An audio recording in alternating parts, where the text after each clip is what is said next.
पादं शङ्करं लोकशङ्करं शङ्करं शङ्कराचार्यं केशवं बादरायणं सूत्रभाष्यकृतौ वन्दे भगवन्तौ पुनः पुनः। ईश्वरो गुरुरात्मेति मूर्तिभेदविभागिने व्योमवत् व्याप्तदेहाय दक्षिणामूर्तये नमः। सदाशिवसमारम्भां शङ्कराचार्यमध्यमाम् अस्मदाचार्यपर्यन्तां वन्दे गुरुपरम्पराम्। ॐ सहना भवतु सहनौ भुनक्तु सह वीर्यं करवावहै तेजस्विनावधीतमस्तु मा विद्विषावहै। ॐ शान्ति शान्ति शान्ति।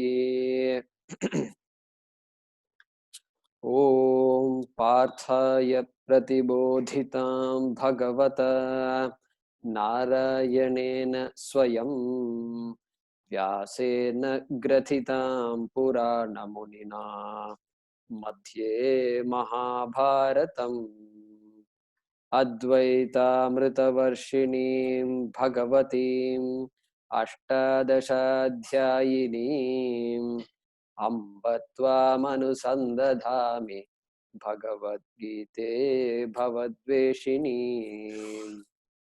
यं ब्रह्मा वरुणेन्द्ररुद्रमरुतः स्तुन्वन्ति दिव्यैस्तवैः वेदैः साङ्गपदक्रमोपनिषदैः गायन्ति यं सामगाः ध्यानावस्थिततद्गतेन मनसा पश्यन्ति यं योगिनः यस्यान्तं न विदुःसुरासुरगणाः देवाय तस्मै नमः।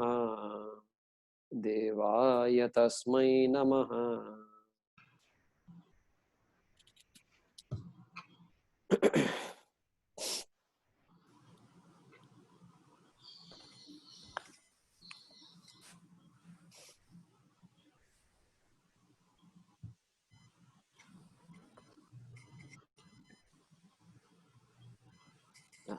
Subramaniam ji and Subramaniam.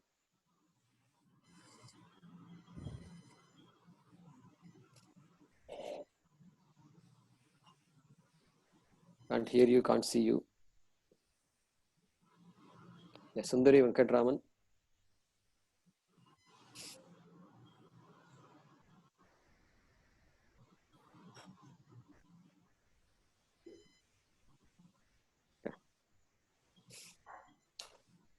Vidya Parashuraman. Yeah. I think you're unmuted.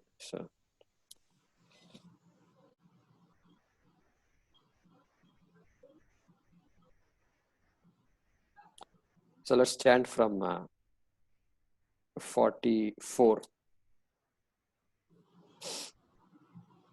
भोगैश्वर्य प्रसक्तानां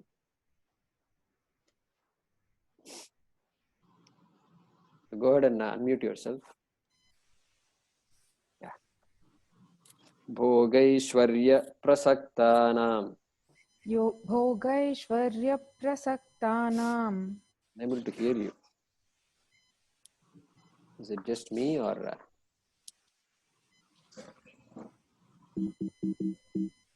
can you all hear me? Yeah. So what about Vidya ji? Were you able to hear Vidya ji also? Yeah, okay. So okay, that means it's my computer. Yeah, I think I got it. Yeah, go ahead. भोगैश्वर्य प्रसक्तानां भोगैश्वर्यप्रसक्तानां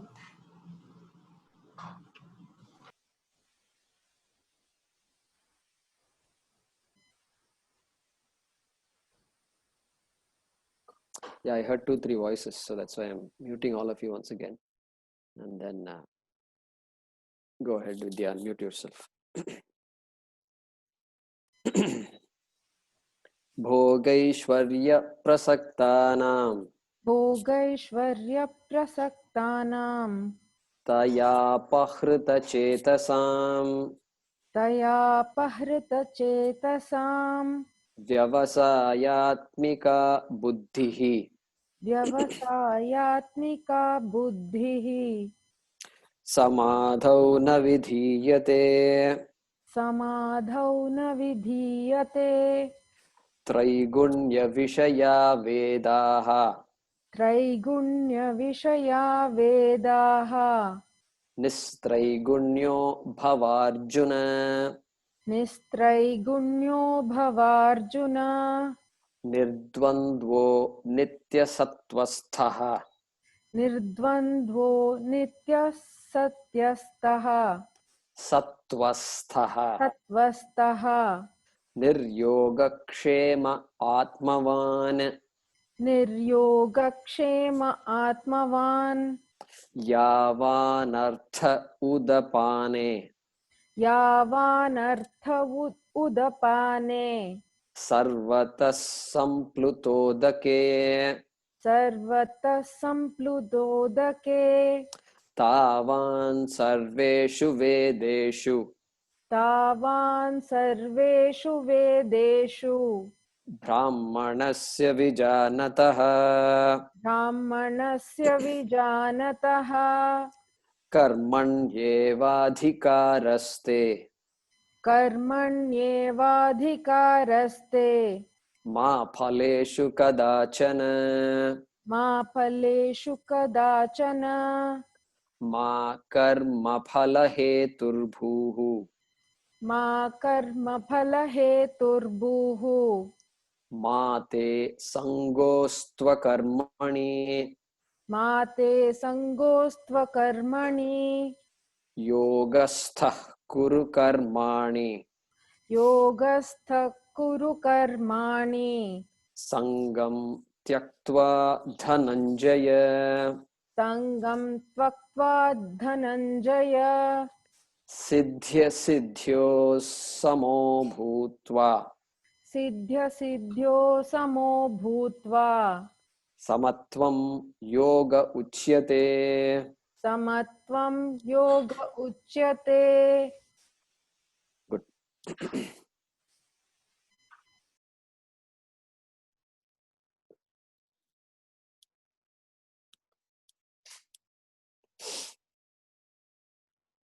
So, having completed verse number 47, Karmanyeva adhikaraste.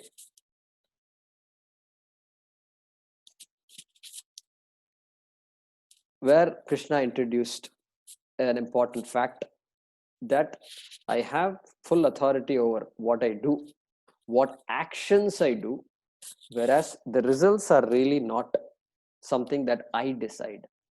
I desire the results, but I don't decide the results. Important difference. And that makes the difference between a life of being perceiving myself as a victim versus perceiving myself as somebody who is free. Look at that. Freedom and bondage. Just this one sentence alone. And then, of course, attitude has to come, because I don't control anything means it makes you feel a little vulnerable, you know. We want to be in control of things. That is how life progresses. Every animal wants to be in control of things. You look at any animal, a dog or a cat, any animal, it wants to be in control of the situation.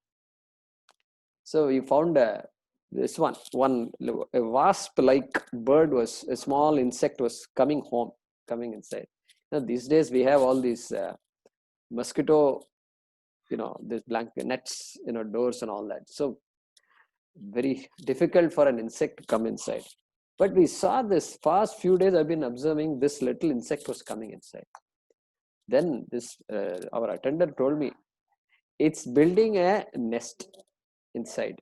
And then we watched, and then it went somewhere in the corner, in a curtain, where in the curls of the curtain, right there, it was building it's not a nest, it makes a little house of made with this one, mud. Nice big one it made. And I think it puts something, it puts some food or something, insects, it collects insects and then nicely covers it up, which becomes hard, and I don't know, later on it picks it up or something. So we see this in India, we've seen it before, all this plug sockets, if you don't use it for a couple of days, those days I remember, insects will be there inside, it will block the hole with a nice little, its own paste. So every being wants to feel secure, wants to be in control of the situations, but then finds that it is not in control. So only the human being can ask the question, what exactly is the issue here? So this fact has been stated. Karmanye vadikaraste ma phaleshu kadachana ma karma phalaheturbuhu ma te sangostva karmani. Because the results are not really in your hands, do not let go of your responsibility, of your need to act, of your responsibility to do the right thing at the right time. This statement has been made. And then we were looking at this next shloka, Yogastha Kuru Karmani. So there, last class, if you recall, we were looking at different types of karmas, different types of actions, because Shankara, having lived in a Vedic society, and even today, we all live in a Vedic society here in India. And so we need to understand the mindset of our rishis, mindset of Krishna, etc. And so the Varnashrama Dharma drives our activities. The way we lead a life, a typical Indian leads a life in India, it's driven by Ashrama Dharma and Varna Dharma, two important things. So we covered that a little bit earlier. So for such a person, there are Nitya Karma, there are Naimittika Karma, there are Prayaschitta Karma, and there is Kamya Karma. Kamya Karma, things we do on a routine basis, things we want to accomplish in life, which are not necessarily, need not be religious, they are also religious. We saw all that last time.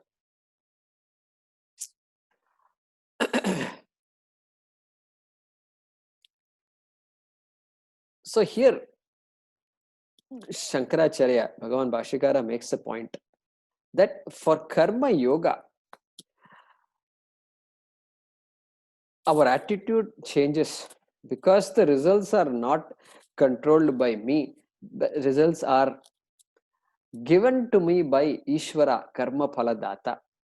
So we saw that in the meditation. So I introduced this idea in the meditation also last week, our last meditation session. So recognizing every order as non-separate from Ishvara, very important, the great vision it is. Order, when you go to school or college and you study sciences, whatever science it is, you're basically looking into the mind of Ishvara. That law for us is not given by Ishvara, that law is Ishvara for us. And when you see it that way, then you can immediately see whatever comes to me, whatever I desire, and whatever results I get is a prasada. We saw all this. And so, in this karma yoga, this attitude of looking at the results as prasada, which we call as karma yoga, Shankara here says, you give up kamya karma. Means in the Vedas, there is a lot of kamya karmas suggested. And you let go of the kamya karmas. Kamya karmas means what? Karmas, rites, rituals, which are meant for achieving specific ends. Specific ends. So I want a house, I want another house, I want this, I want that. All these things are all kamya karmas. Kamya karmas. You get what you want, of course, basically. You need a minimum to survive. But beyond, you don't invoke the Vedas for kamya karma. Because you invoke the Vedas for kamya karma, that is what you will get. You will get what you ask for eventually. It may appear as though things are not working out, but eventually things will work out. And so they say, be careful what you ask for. Be careful what you ask for, right? So therefore here, you give up kamya karma, and then you retain the nitya karma and naimittika karma. Vaidika karma, these are all. And so, why? Because now moksha being the end in view, think about it. If moksha is the end, then I must let go of things that have been keeping me busy for all life long.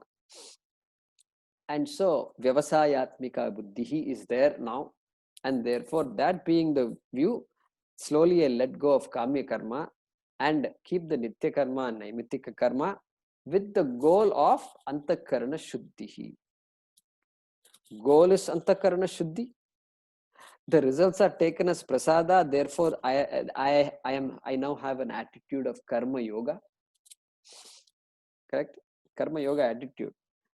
And then vyavasayatmika buddhi is there, because now moksha is becoming clearer and clearer. One goal. And so the reason for this vision presented by Krishna is because the raga dveshas have been driving me all along.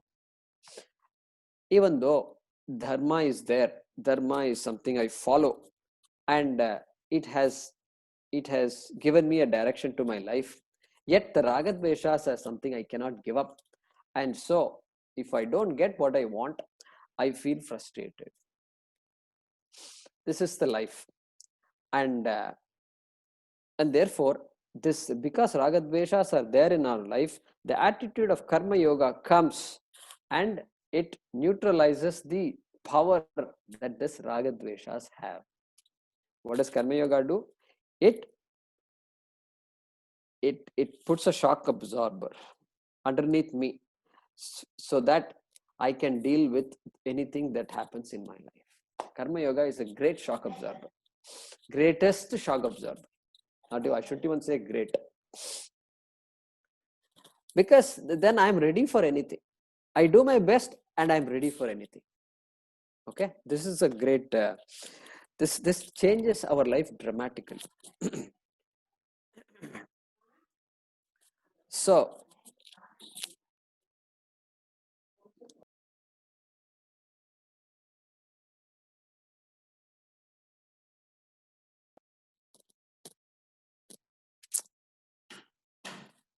having said this, we will continue to talk about it. Next chapter is it's called Karma Yoga. In fact, we want to point out here that there is a wrong definition of Karma Yoga floating around. So, the popular idea: do action without expecting results. Yeah, this, I think, any of you who have studied any paperback or had any discussion or seen any TV show, anybody talking would have heard. Without expecting results, you must do. That's the hallmark of Indian, Sanatana Dharma. This is what you would have heard. And there is no sanction for such a thing in the Veda. There cannot be a sanction like that. You know why? Because suppose I say this. Suppose Swamiji says this. Please do actions without expecting results. Suppose you say that. Now, is Swamiji expecting a result from that or not? Because he wants you to understand that statement. He is using nice language. He's not rushing. He's telling it in 2 or 3 languages also. अरे मैं हिंदी में बताऊं आपको, समझ गया कि नहीं? बिना किसी फल को उद्देश्य करके काम करो, कर्म करो. Then everybody will say yes. That's why we go to the ashram. Then we do seva. Guruji ko seva karo. All this comes and everything comes and we just say yes. That is how we must be.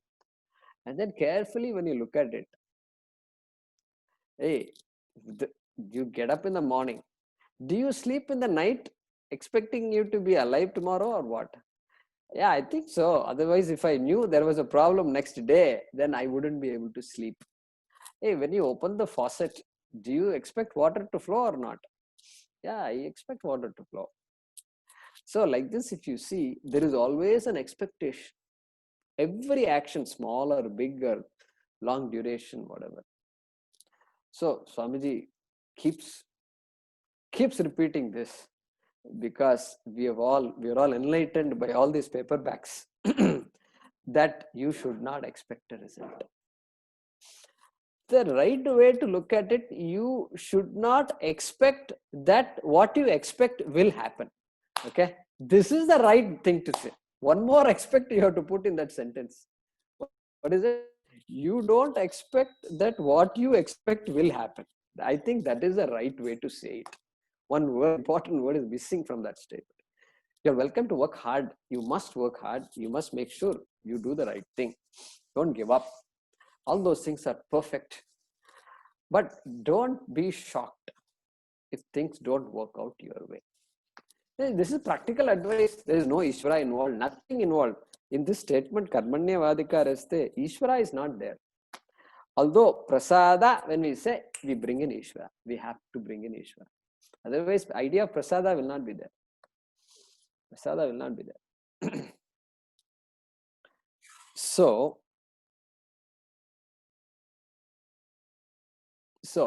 and also, even a dull-witted person, Shastra uses the word Unmattaha. Unmattopi na pravartate prayojanam anuddishya. Like that, Shastram says. Makes a statement. Prayojanam anuddishya, not expecting some use, some prayojana, some result, some benefit, some matlab. Unmattopi na pravartate. Unmataha means a madcap. A person who is completely gone and who just walks whenever he wants to walk, who says whenever he wants to say, whatever he wants to say, nobody understands what he's saying also. Such a person, Shastram says, even that person has something in mind to accomplish. Like that, the Shastram says. So even that person is expecting a result. And so there is no question of not expecting a result. So we need to kind of jettison this idea. If we have this idea, we need to let go of this idea. So, having said this, that the Karma Yoga is introduced. Karma Yoga recognizes Ishvara as the Karma Phaladata. And so I take everything that I get as prasada. This is one important aspect of Karma Yoga.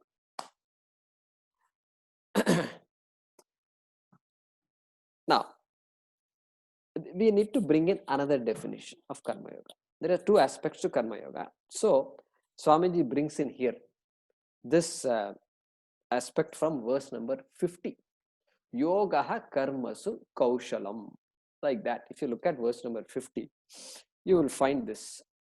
The last pada is yoga karmasu kaushalam. So, buddhi yukto jahatiha ityadi. Then at the end it says yogaha karmasu kaushalam. Just like here it says samatvam yoga uchyate. Separate sentence. Yogaha karmasu kaushalam. So there also he says yoga is kaushalam with respect to karma. Okay. Previously what was said? Samatvam yoga uchyate. We analyze the word samatvam. What is samatvam? Samatvam is the idea of sameness. Sameness with respect to results, not with respect to religions. Religions are not same. And this idea of sameness with religions is also there. That's another topic. But samatvam is with respect to results of actions. And because I can become a yo-yo depending on the results. You look at the results as nothing can surprise me. That idea is called samatvam. Because it is coming from Ishvara. Ishvara cannot be partial. Because the laws that are operating in this world are the laws, and no law is partial. That is why sciences exist. Science means you can study the phenomena and then come up with your own inferences and laws. And these laws can be studied. Okay. Therefore, recognizing those laws as not separate from Ishvara, Ishvara is not partial, therefore I can take everything as prasada. Now, so samatvam yoga uchyate. Then here yoga karmasu kaushalam is there. This is part 2 of karma yoga, which we can understand now. It's not difficult. And so the word kaushalam is there. In with respect to action, one must be a kushalaha. That is the word. Kushalaha. Some of you who know the word in your own languages, kushal. So kushalaha in Sanskrit means skillful, expert. Correct? Expert. So we don't use it that often in in my mother tongue. At least I'm not used to it. But kushala often is translated as expert. So saha. So he is an expert in speaking. He is an expert in writing. She is an expert in dancing. So like that, you have kushala. Kushala is a very important word there. Therefore, this word kushala, with respect to action, skill in action. So how many of you have heard the word skill in action? So this is a popular translation, skill in action. And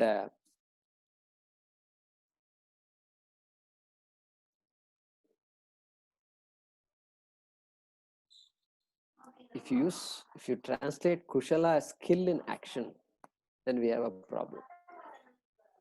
Means there are many people who are not skillful in what they do. Anything they do, they are okay, but they may even be clumsy. Okay, they may even be clumsy, and you learn to drive, and the driving is clumsy. And you learn to cook. I learned to cook 35 years ago. I had to cook because I suddenly separated from my family and then ended up in a place where there is no dining hall, nothing. You just have to cook, and it's foreign country also. So then what? And for sometimes people like me, for months, for years, you're still learning. Okay. And so still learning, and we all need to look at each other. Nobody knows how to cook, and then we all learn from each other.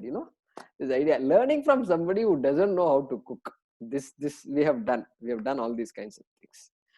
And so those days, no internet also, so you can't Google. And so I don't know how we managed all that. So Samaytu Par. So Meenakshi or somebody, there's a very famous book was there. So we used to have that book. And so there is always something you do where you're not efficient, you're not skillful. You may never be skillful also.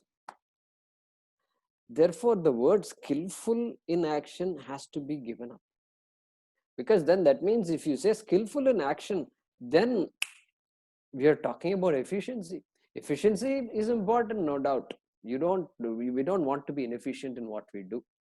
But efficiency cannot, the Shastram cannot demand efficiency. Not possible. That is not our Shastra. Can't demand efficiency. Because it's some people can be efficient. Even the person who is always efficient is sometimes inefficient. And so this is not acceptable. And so here Swamiji says, this the efficiency in action is meant to bypass Ishvara, he says. Meant to bypass Ishvara. Means, this is where this modern, our corporations talk about efficiency in action. Now, bypass Ishvara altogether. Yeah, they don't have anything to do with Bhagavan and all that. Don't say mention the word God in your offices, and that's not a good thing to do. So we let go of this idea of skillfulness in action. And so now here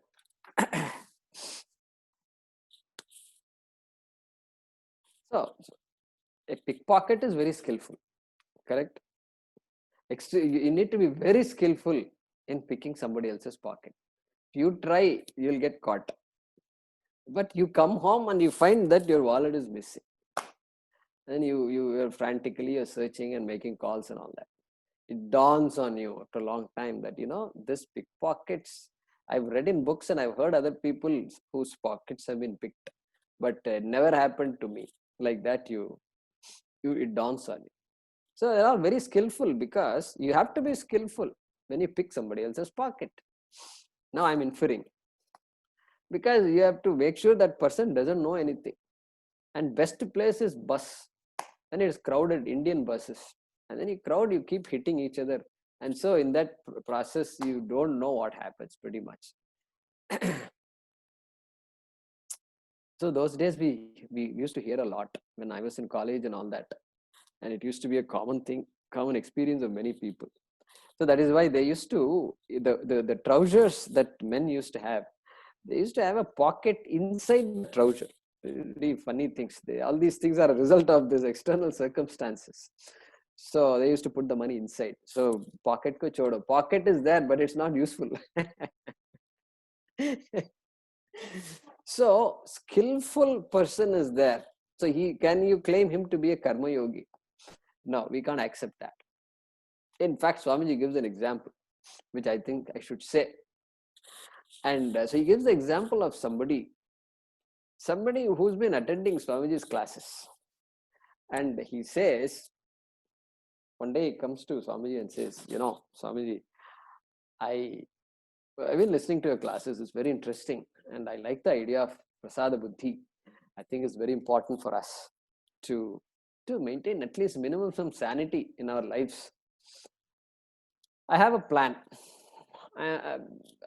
There is this person, a person I know, a wealthy man, and he flaunts his wealth. I don't like that. I hate that idea. He does that. And I have a plan. And he's my neighbor. And one house here, the next house is the neighbor's house. And I have made a plan. What is the plan? I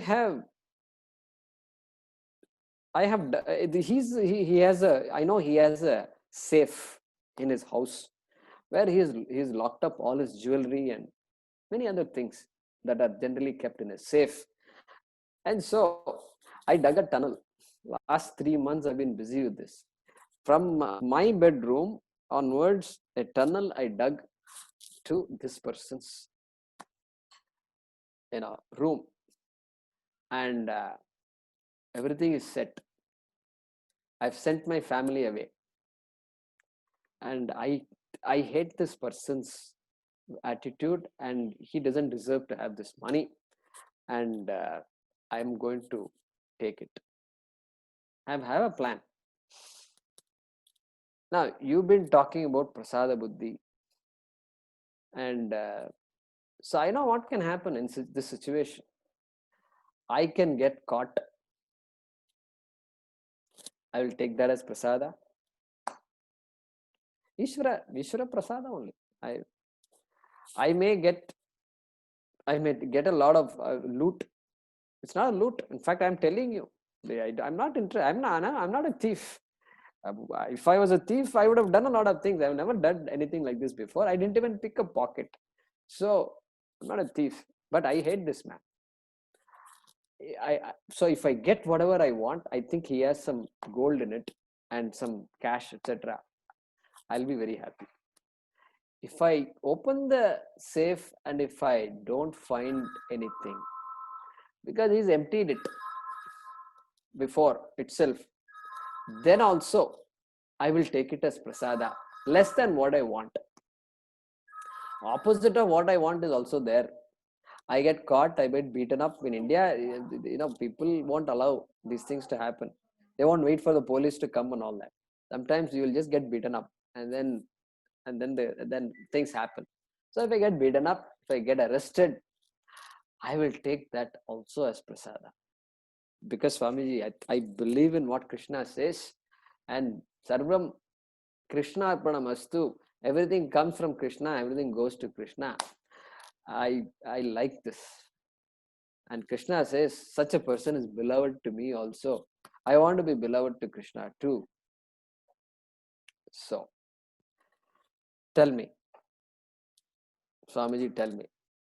I want to do this. I'm ready to do, my family is gone, and in a couple of days, I want to finish this job off. And so I'm just telling you, I know you will keep this secret, and so I trust you. So, am I beloved to Krishna? Am I doing the right thing? He says. So now the idea of dharma has to be invoked. Dharma has to be invoked. Prasada buddhi is there. This fellow is says, I have prasada buddhi, and is following Krishna's advice. Have prasada buddhi. So what do you do to this fellow? And so the obvious answer is obvious. The answer is that my actions are not untethered. My actions cannot have, they must have some norms. There must be some norms of operation, norms of interaction, norms of behavior, which is what we call dharma. And so that has to be invoked here. And so here he has to be told, this fellow has to be told, hey, suppose your neighbor did the same thing, and he dug a tunnel to come to your house to take away your money. What do you think? Is that, was he doing the right thing? So this kind of lecture he should have been given. He has to be given, because he's completely ignored this set of norms that we have. Norms of living. Dharma. Dharma is important. Because I know that I don't want to be stolen. And I know that he knows that he doesn't want to be stolen. Both I have. The idea is there. And therefore, I am violating that basic norm. Seems simple, but that is also part of this karma yoga. And so here we spend a little bit of time understanding dharma, because dharma is something that is universal, samanyam. At the same time, dharma must be interpreted. So we need to spend a little bit of time talking about this, which can also remove some of the confusions we have. So let's see that. So this neighbor has raga dvesha, or rather this person has a raga for the wealth of the other, of the neighbor, and he wants to follow through on that raga. But the norm is there, a norm that is commonly sensed. Norm means it has to be commonly sensed.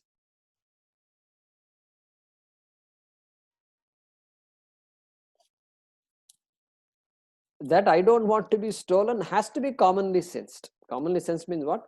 Every human being must have that sense that I don't want to be stolen from, and you don't want to be stolen from. I don't want to be hurt by you, and I know that you don't want to be hurt by me. This entire idea that is there in the mind, nowhere written, and that norm is called dharma. Suppose there is a country.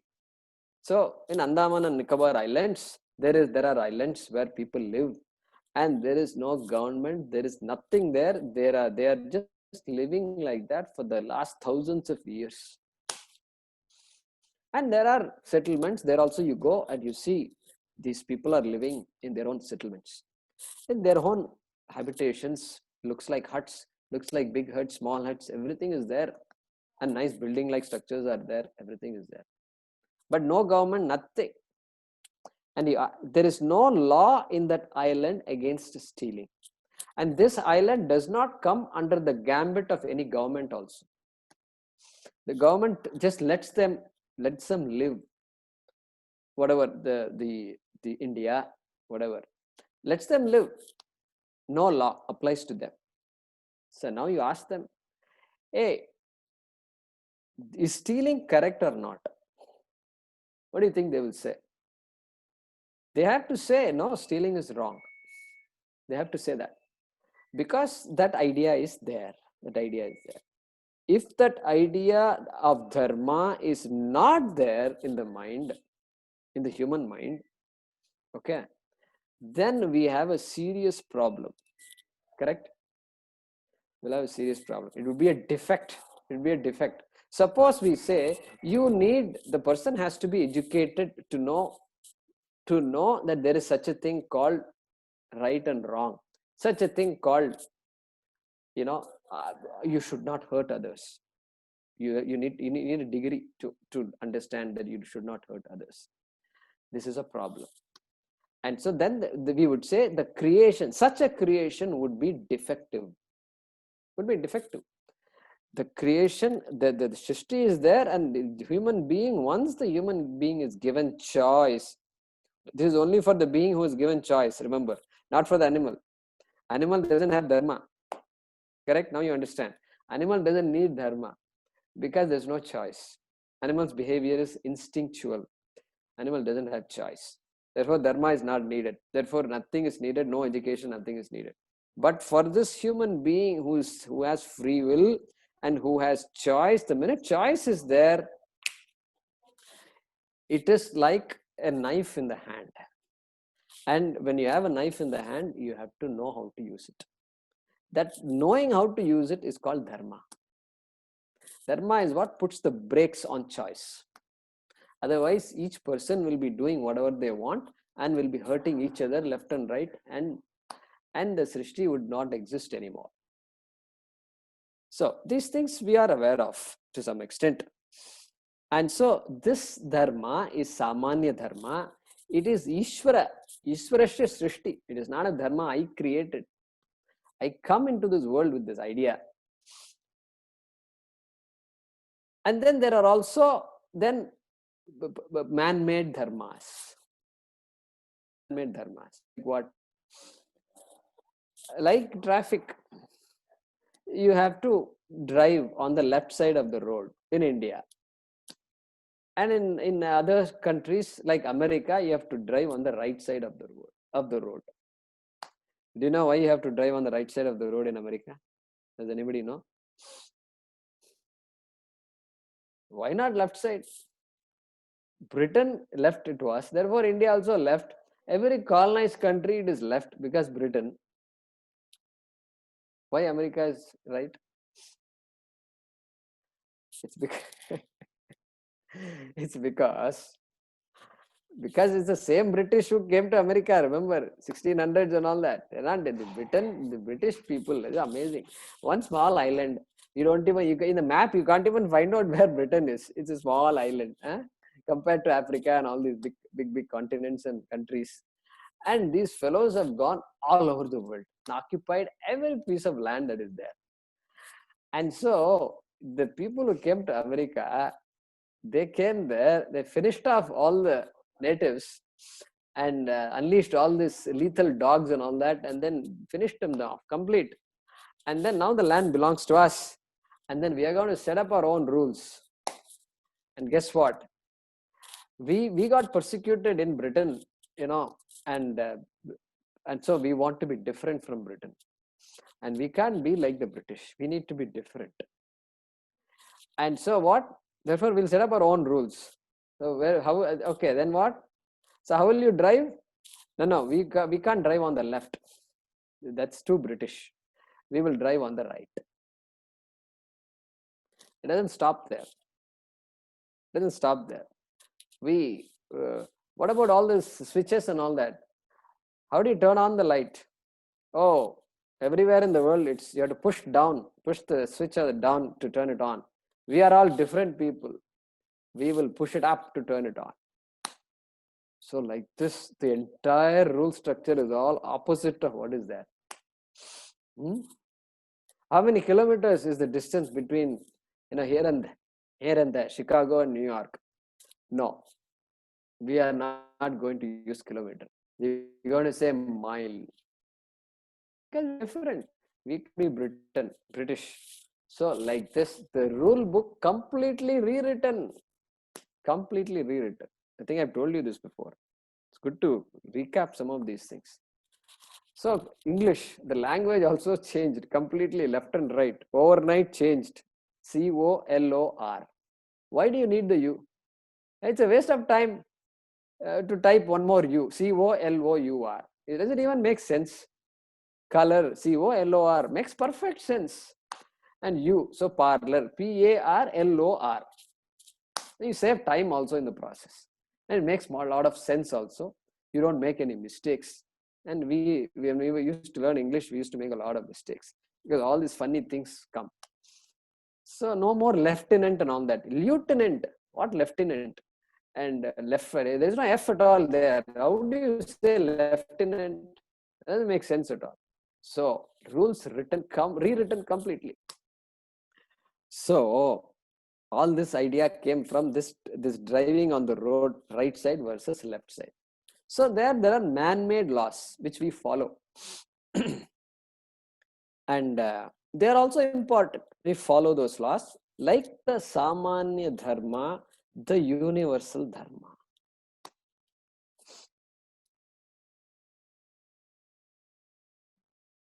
So the law against stealing is not man-made. That's what, even though the constitution is man-made, we wrote the constitution and we say this is wrong, that is wrong. Stealing is punishable, and crimes of all this nature is punishable, and abuse of a human being is punishable, abuse of an animal is punishable, and killing of course is punishable. All these things we say, but many of these are Samanya Dharma, just codified by us, and we are just confirming, yes, it's not acceptable. So Dharma. Okay, now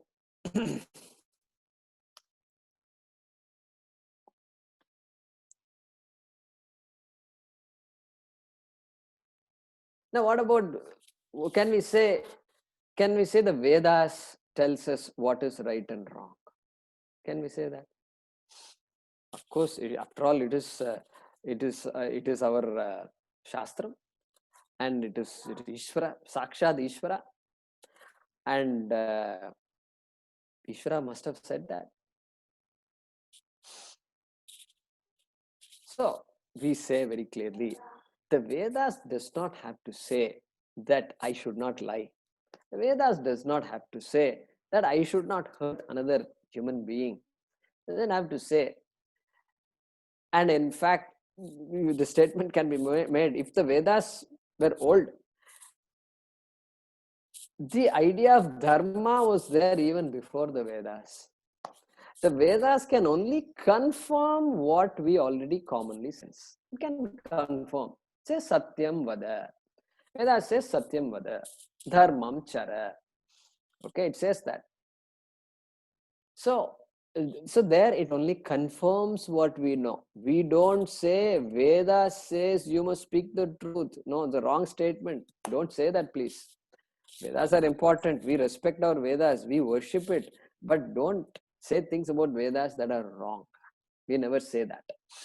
So you don't need the Vedas to tell us certain things which are commonly sensed. So Samanya Dharma. So here we need to talk about this Dharma a little more.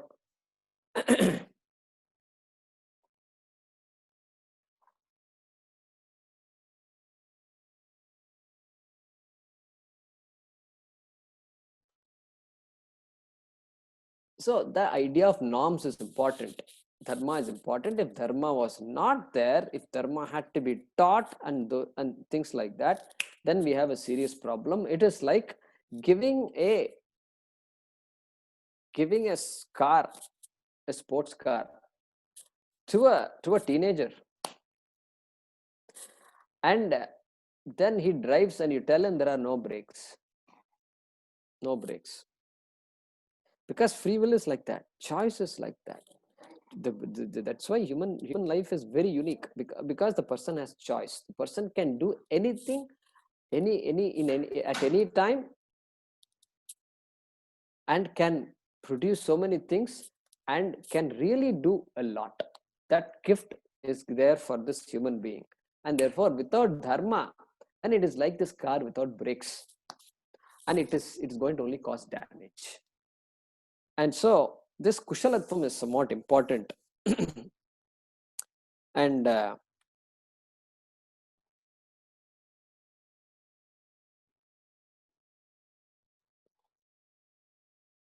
And so this person is told that you have to, there is something called dharma. And so yogaha karmasu kaushalam is the other side of the coin of karma yoga.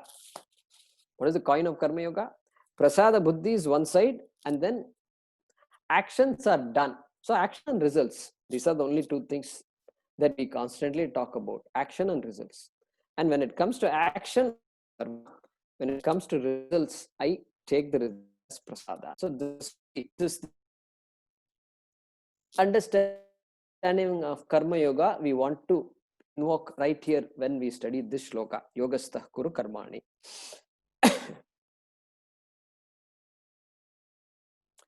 So we need to spend another 5-10 minutes, maybe even 15 minutes, talking about interpretation of dharma. Samanya dharma we talked about just now. That which is commonly sensed is samanya dharma. But then there is interpretation. We constantly interpret dharma, and which is important. You already know that, and we need to spend a few minutes on that. So let's continue this discussion in the next class.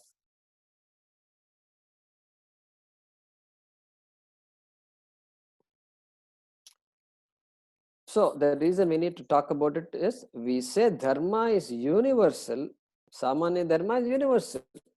So no human being anywhere in the world, it can be a remote island, anywhere, that person must have the idea of dharma. Must. So it is universal, but then we have to interpret the dharma. This is very important. So we will cover that topic briefly for about 10-15 minutes in the next class, before moving on to the role of Ishvara in Karma Yoga, why we should bring in Ishvara. We will talk a little bit about that, and then that will take us to the conclusion of this shloka. So look at how we are developing these topics. All these words are there, karma is there, sangha is there, yoga is there. These are all loaded words. I think by now you understand. And simply reading a paperback and trying to read a translation of a shloka is not enough. And we've read too many translations and we have confused ourselves.